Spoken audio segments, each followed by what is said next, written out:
we're going to have a look at stationary points. Stationary points is a concept that we have covered in previous courses, so it's a bit of a reminder about what they are now, and then we're going to have a look at how to find stationary points using some of the differential calculus rules that we have learnt this year. So just a reminder that a stationary point, if you draw a graph, the stationary point is where the gradient of that graph is flat, i.e. 0. And what that means in effect is that if we have a function f, then we find the derivative f dash of x, and that would be the gradient function. And so if we take f dash of x equal to 0 and solve, then we will find the x coordinates of the stationary points. Then we can use the x coordinates of the stationary points, substitute them into the original function to find the y coordinates, and there's your turning points. Remember, turning points, or stationary points I should say, are an xy coordinate pair. It's not just an x value. Okay, so as you can see there, I've listed the three types of stationary points that we can have. We've got maxima, minima, and points of inflection. And you can see I've got in brackets there local because technically speaking, a graph might have a maximum which is high over a domain, which is higher than a stationary point, but we call it a local maximum, and similar for a local minimum. Okay, and there are points of inflection that aren't stationary as well, just to round all that off. So let's get stuck into some examples. So example 1 here, we've got f of x equal to sine of x over the domain x from 0 to 2 pi, and we're going to find the stationary points of those particular domain. So here we go. Step 1, of course, as usual, find the derivative, but this is a function we haven't tackled before this year, is it? So the derivative of sine x, look at your info sheet if you can't remember, is cosine of x. Same domain, of course. And we set the derivative equal to 0 to find the stationary point. So we effectively have cos of x is equal to 0. It might just change colour from now on. So if I draw my unit circle, where is cosine of x equal to 0? Remembering that cosine is the x coordinate. We're kind of looking along here, aren't we, for the x coordinates being 0. So we're going to have one x coordinate here and one x coordinate here between 0 and 2 pi. So we can state pretty quickly that x is equal to pi on 2, that's this one here, or 3 pi on 2, which is this one here. This is where the coordinates on the unit circle for cosine is 0. Okay, so that's the x values done. Now I'm going to substitute them in to work out the y coordinates. So f of pi on 2 is equal to the sine of pi on 2. Lucky we've still got our handy diagram over here. So we can see that this is where we've got pi on 2. The sine of pi on 2, given this is a unit line, is just 1. So we've got equals 1. And so there's our first coordinate pair, pi on 2, comma 1. And then we have f of 3 pi on 2, and that would be the sine of 3 pi on 2. And 3 pi on 2 would be here, negative 1. So our second coordinate pair is 3 pi on 2, comma, negative 1. And that's basically it. We've got our two stationary points. We haven't classified them as maximum or minimum. We'll do that in a separate video, but we do have our stationary points between 0 and 2 pi. How can I make this more difficult? Make this expression more tricky. So make this expression more tricky. You'll get a more tricky derivative. You then set it equal to 0, and then there might be more trig equation solving required in order to solve it. But that's the bare bones of it. The rest of it is just, can you remember your stuff from the trig unit? As you can see, this differential calculus unit requires you to remember and utilize a whole bunch of skills from a whole bunch of different areas. Okay, example 2, find the stationary points of y equals x times x squared minus 3. What would your approach to this be? Maybe pause the video and have a think about it. We've got the product of two things here, this one here and this one here, so we should use the product rule, right? No, do not use the product rule because it is far simpler if we just go y is equal to x cubed minus 3x, i.e. we are expanding. And then I'm going to find the derivative, dy by dx is equal to 3x squared minus 3, like so, and set that equal to 0 for stationary points. And now we figure it out. 3x squared is equal to 3, x squared is equal to 1, and therefore x equals plus or minus 1. So that's the x coordinates, but remember our job is not done until we work out the y coordinate as well. So back to our original function, substitute each of those numbers in. So minus 1 cubed minus 3 times minus 1 is equal to negative 1 plus 3, which is equal to 2. So that's negative 1 comma 2, and I'll just do the rest over here. Or y is equal to 1 cubed minus 3 times 1, which is equal to negative 2. So the second coordinate would be 1 comma negative 2. There you go, 2 stationary points, and they're the coordinate pairs for them. Okay, example 3, f of x equals e to the 2x plus 1. Same process, find the derivative first, f dash of x is equal to, now we've got a very, very simple use of the composite or chain rule function here. So we've got e to the power of a function 2x. So we go e to the 2x, because the derivative of e to the something is e to the something. And then we find the derivative of 2x, which is 2. And then the derivative of 1 is 0, so we don't bother writing that down. I.e. we've got 2e to the 2x equal to 0, divide both sides by 2 to get e to the 2x equals 0, and then we can't do anything, right? Doesn't matter what value we put in for x, positive, negative, or 0, e to it is not going to be a 0, it's not going to equal 0, there's nothing we can do there. So what does that mean? That means does not exist. There are no turning points for f of x equals e to the 2x plus 1. Does not exist, no turning point. Let's have a look at some more examples of finding stationary points given some more complicated functions, I guess. In example 4, we have a function defined by the rule x ln x plus a plus 1. So it looks like we have a couple of translations going on there for the ln bit, but we've also got x multiplied by as well. So it's not a function that we can probably intuitively just know what the graph looks like. Of course, we could graph it if we had technology, but without it, let's see if we can find the stationary points if they exist. Well, it must do, because it says it has a stationary point at x equals 0. So that's a bonus. Find the value of a. Now, clearly, I can't just put in the value of x equals 0 here and here, because that doesn't really tell me much at all, really. So I need to use the differentiation rules in order to move forward with this. So let's have a go at this problem. We're going to go dy by dx, and as we do that, we will see that this will have to be differentiated, and then the 1 will disappear because it's a constant number, so the derivative of 1 is 0. So let's just focus on this bit here. It's x times ln x plus a. There's really not much else we can do other than use the product rule in order to work that out. So let's do that. It doesn't look too hard. U is equal to x, so u dash is equal to 1. Easy.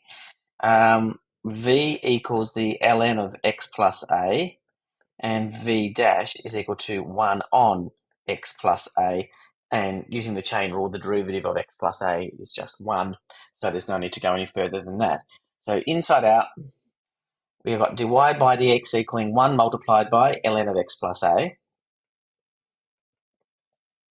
like so, and then the outside would be x multiplied by 1 on x plus a, so that would be x over x plus a, like so.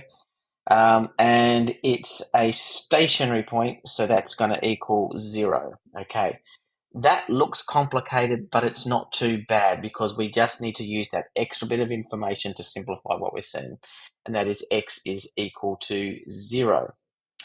Okay, so if we go 0, we've got here a 0 here for x, and that would make that ln of a. So I'll have ln of a. And then this whole big, messy, complicated thing here is going to be 0 on the top here, divided by a, and anything, if we divide 0 by anything, we just get 0, and we're assuming a is not 0, so that just disappears. So we end up with actually ln a is equal to 0. And what does that mean? Well, just a reminder, that means log base e of a is equal to 0, which means that a is equal to the e to the power of 0, using our basic definition of a log, i.e. a is equal to 1. So it looked complicated, but actually it's not. So the function is actually y equals x ln x plus 1 plus 1. Alrighty, let's have a look at a couple more. Find the values of a, b, and c of that quadratic function there, given a turning point. We can say turning point because it's a quadratic, so we know the kind of stationary point it is, at 1, 2, and that the curve passes through the origin. So we've got 3 unknowns there. We've got 2 facts. We can sort it out from there. It's actually 3 facts if you think about it. It's a coordinate, 1, 2, plus it's also a turning point, so we can put all that together. So let's have a look at point number 1, I suppose. Point number 1 is that the curve passes through the origin.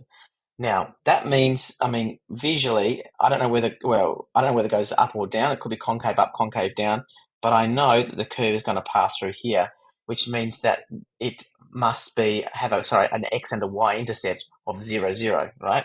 So we can say that y-intercept is equal to 0, 0, therefore C must be equal to 0. Nice, done. Okay, number 2. What else we got? A turning point of 1, 2. So we know that y passes through, the function, the curve passes through 1, 2, because it's a turning point, so that's part of the curve.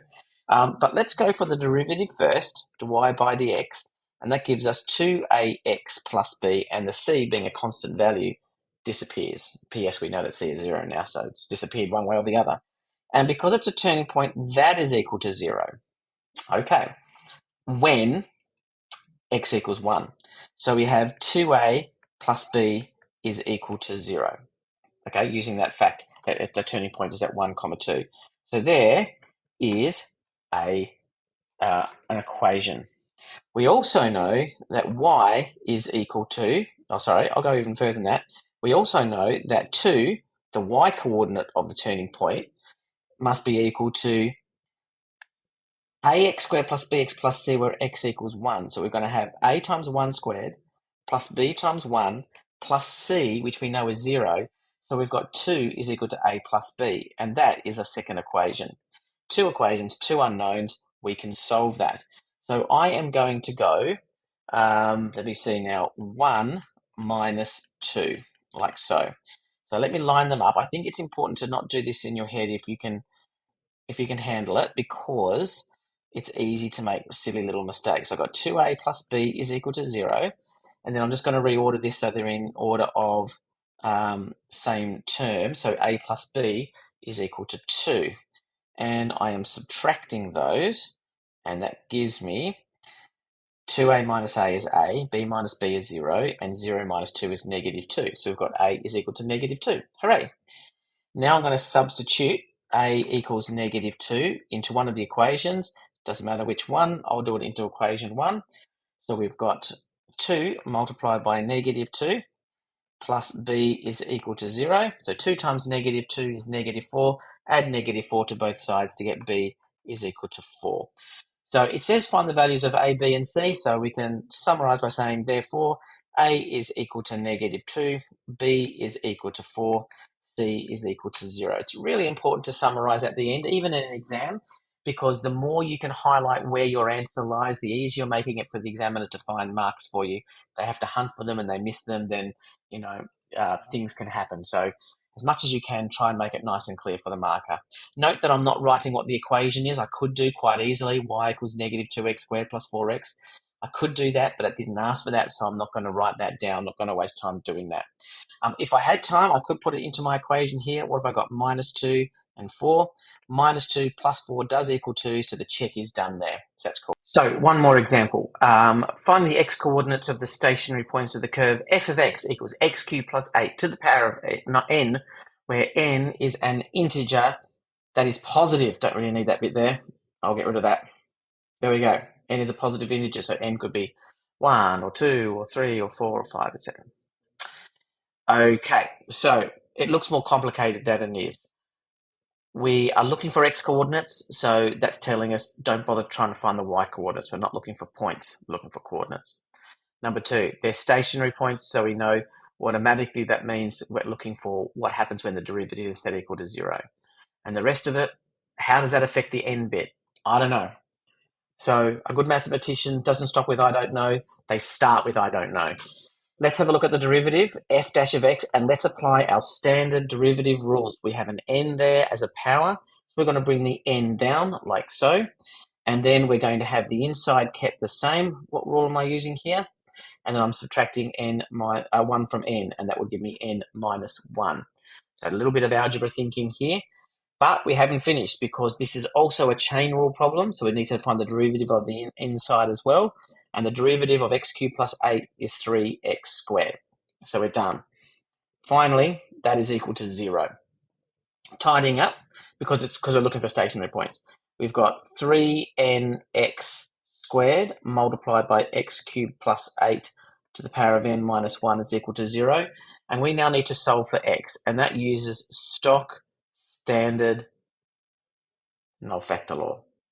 So the two factors we've got is this one here, 3nx squared, and n's not 0, so we can basically divide out the 3n, and we've got x cubed plus 8 to the power of n minus 1. Okay, so that gives us x squared, 3nx squared is equal to 0, which means that x must be equal to 0. There's no other solutions there. And then we've also got x cubed plus 8 is equal to 0, because we can basically take the n minus 1th root off both sides and we'll get 0 on one side and x cubed plus 8 on the other. And that gives us x cubed is equal to negative 8, and that gives us x is equal to negative 2, because negative 2 times negative 2 times negative 2 is negative 8. So there we go. We've got our two stationary points, i.e. stationary points are at x equals 0 and x equals negative 2, and that is all there is to it.